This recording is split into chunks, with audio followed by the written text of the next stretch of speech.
चलिए दोस्तों, आज जानते हैं कि कैसे हम canva का प्रो वर्जन फ्री में यूज कर सकते हैं। इसके लिए पहले इस वीडियो को लाइक करें और हमारे चैनल बाबूटेक को सब्सक्राइब करें। चलिए स्टार्ट करते हैं।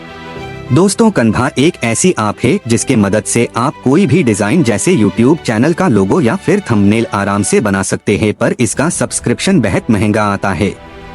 हम आज आपको इससे कैसे फ्री में उसे करें वह बताएंगे। इसके लिए वीडियो को बिना स्किप किए आखिर तक देखें और फ्री canva का लाभ उठाइए। सबसे पहले आ जाइए अपने ब्राउजर पर, वहां सर्च करें हाउ टू गेट canva। वहां पर एक लिंक आएगा बिंगो टिंगो नाम से, वहां पर क्लिक करें।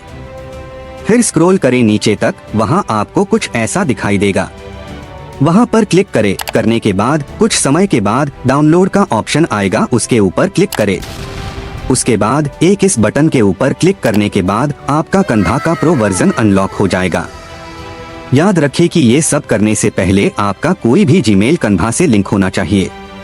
बस हो गया। इसके बाद उसे इस्तेमाल करके अपना कोई भी डिजाइन बनाइए और ऐसे ही मददगार कंटेंट के लिए हमारे चैनल को सब्सक्राइब करके जाइए।